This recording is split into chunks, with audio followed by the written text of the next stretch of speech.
اور آپ صلی اللہ علیہ وسلم کی مثال ہمارے لیے اس چیز میں بہت واضح ہے اور بہت ہی، اگر ہم نبی صلی اللہ علیہ وسلم کی زندگی کی طرف دیکھیں تو آپ صلی اللہ علیہ وسلم نے جو زندگی گزاری وہ بالکل مساکین والی زندگی گزاری، اور ایسی زندگی گزاری کہ آج کل کے مساکین بھی ویسی زندگی نہیں گزار سکتے۔ حضرت عائشہ رضی اللہ عنہا فرمایا کرتی تھیں کہ ہمارے اوپر ایسا وقت بھی آتا تھا کہ 2 مہینے تک ہمارے گھر میں چولہا نہیں جلتا تھا، اور ہمارا گزارا صرف پانی اور کھجور پہ ہوتا تھا۔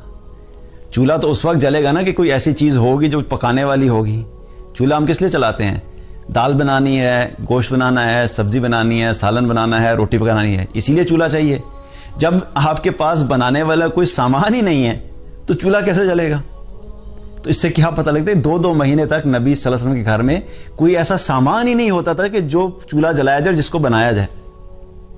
اسی طریقے سے غزوہ خندق کے موقع پہ مسلمانوں پہ بہت مشکل حالات تھے، تو جب خندق کھودی جا رہی تھی تو ابو طلحہ رضی اللہ عنہ نبی صلی اللہ علیہ وسلم کے پاس آئے۔ ان میں سے اکثر صحابہ اس وقت تھے جو بھوک کے شدت کی وجہ سے بڑے بے چین تھے۔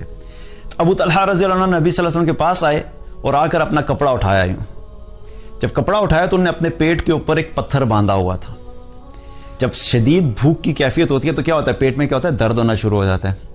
اکثر ہوتا ہے نا، جب بھوک لگتی ہے تو ہم کیا کہتے ہیں؟ پیٹ میں درد شروع ہو گیا بھوک کی وجہ سے۔ اب وہ کیا ہوتا ہے؟ جب بھوک لگتا ہے ہم کھانا کھا لیں گے تو کیا ہوتا ہے کہ وہ درد ختم ہو جاتا ہے، لیکن اگر کھانا نہیں مل رہا تو وہ درد کیا ہے؟ وہ چلتا رہتا ہے، اور وہ اس حد تک پہنچ گیا کہ انہوں نے اپنے کمر پیٹ کے ساتھ پتھر باندھ دیا کہ باندھنے کی وجہ سے شاید تھوڑا سا پیٹ کو تھوڑا سا کیا ہو، ریلیکس ہو، تھوڑا سکون ملے۔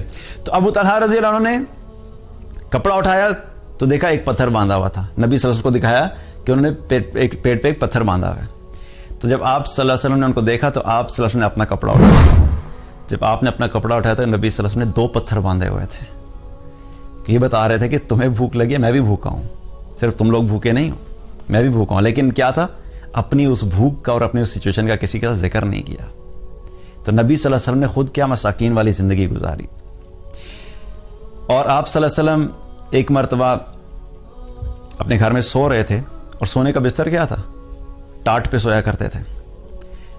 ٹاٹ وہ ہوتا ہے کہ ایسا میٹیریل ہوتا ہے کہ جس کے اگر وہ سخت ہوتا ہے اور اس پہ اگر آپ لیٹیں تو کیا ہوتا ہے؟ جسم پہ نشان پڑ جاتے ہیں۔ اب آپ صلی اللہ علیہ وسلم سو رہے تھے، عمر رضی اللہ عنہ وہاں پہ پہنچے، تو جب نبی صلی اللہ علیہ وسلم سو کر اٹھے تو آپ صلی اللہ علیہ وسلم کی کمر پہ اس ٹاٹ کی وجہ سے کیا تھی؟ نشان پڑے ہوئے تھے۔ تو عمر رضی اللہ عنہ نے جب دیکھا تو دیکھ کر ان کی آنکھوں میں آنسو آ گئے اور کہنے لگے، یا رسول اللہ، میں نے کیسر و کسرا کے ایوان اور ان کے رہنے کا انداز دیکھا ہے، اور ان کے جو بستر ہیں بڑے آرام دہ بستر ہیں، اور آپ تو ان سے بہت بہتر ہیں، اور آپ اس ٹاٹ کے اوپر سوتے ہیں۔ تو نبی صلی اللہ علیہ وسلم نے کیا فرمایا؟ اے عمر، تم اس چیز پہ راضی نہیں ہو کہ ان کے لیے دنیا ہے اور ہمارے لیے آخرت؟